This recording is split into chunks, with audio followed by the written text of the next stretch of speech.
Hello dear students, आज हम करेंगे 5 most commonly used phrasal verbs and this is the 15th part in this series.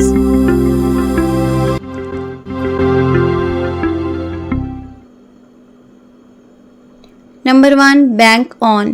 Bank on का meaning होता है to base your hopes on something, यानी कि जब आप अपनी उम्मीदों को किसी चीज़ के ऊपर बेस करते हो, यानी कि किसी सपोर्ट के ऊपर, आपको किसी की सपोर्ट रहती है, ठीक है। आप सोचते हो कि कोई पर्सन आपकी हेल्प करेगा और आपको इसकी पूरी उम्मीद होती है। देखिए यहाँ पर सेंटेंस दिया हुआ है, I am banking on you to help with the charity event. Charity का मीनिंग होता है जब आप किसी को कोई दान देते हो, ठीक है। चैरिटी इवेंट वो होता है जो कि आप किसी अंडर प्रिविलेज लोग जो कि बहुत गरीब होते हैं या फिर हेल्पलेस होते हैं, बहुत जिनको हेल्प की ज़रूरत होती है, ठीक है, ऐसे लोगों के लिए आप कोई इवेंट करवाते हो, कोई फंक्शन वगैरह करवाते हो, उसे हम कहते हैं चैरिटी इवेंट।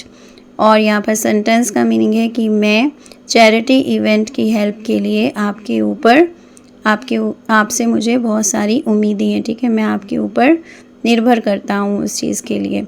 अब हम देखते हैं नंबर 2, ब्रेकआउट। ब्रेकआउट का मीनिंग होता है टू स्टार्ट सडनली, एकदम से स्टार्ट हो जाना, ठीक है। सडनली का मीनिंग होता है अचानक से, एकदम से।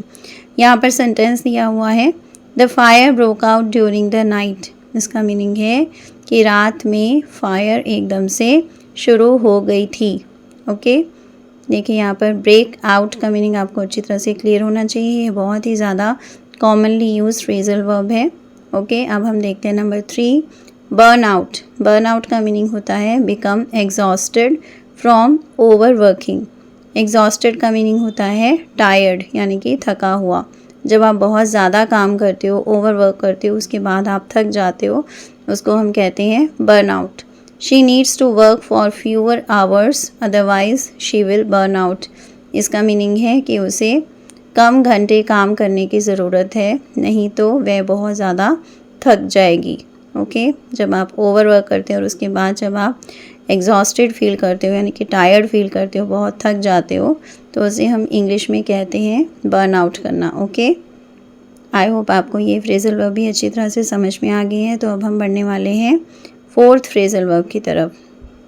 4th फ्रेजल वर्ब है डू विदाउट। इसका मीनिंग है टू मैनेज विदाउट। जब आप किसी चीज़ के बिना किसी तरह से मैनेज कर लेते हो, यानी कि वो चीज़ आपके लिए ज़रूरी है, फिर भी आप काम चला लेते हो अपना, ठीक है। नॉर्मल लैंग्वेज में, जैसे डे टू डे लैंग्वेज में आप इसे हिंदी में ऐसे भी बोल सकते हो कि काम चला लिया हमने। Okay, she didn't get a salary this month so she will have to do without extra treats. इसका मीनिंग है कि उसे इस महीने सैलरी नहीं मिली थी, इसीलिए उसको बिना ट्रीट्स के, एक्स्ट्रा ट्रीट्स के ही काम चलाना पड़ेगा। ओके, अब हम देखते हैं number 5, drop out. Drop out का मीनिंग होता है to leave school without finishing. Okay, जब आप स्कूल को बीच में ही छोड़ देते हो तो हम उसे कहते हैं ड्रॉप आउट करना। Sameer dropped out of college and joined the army. देखिए यहाँ पर स्कूल लिखा हुआ है लेकिन ये कॉलेज भी हो सकता है। ओके, तो इस सेंटेंस का मीनिंग है कि समीर ने कॉलेज बीच में ही छोड़ दिया और उसने आर्मी को ज्वाइन कर लिया था। ओके, आई होप आपको अच्छी तरह से क्लियर हो गया है कि जब भी आप ड्रॉप आउट लिखते हो या कहते हो तो इसका मीनिंग होता है कि किसी पर्सन ने स्कूल या कॉलेज को एजुकेशन कंप्लीट किए बिना ही बीच में ही छोड़ दिया, ठीक है। उसने पढ़ाई बीच में छोड़ दी थी। आई होप आपको आज का लेसन अच्छी तरह से समझ में आ गया है। Thanks for watching. Keep learning. See you in the next video. Please subscribe to my channel if you haven't done it yet. And please give me your comments. Thank you.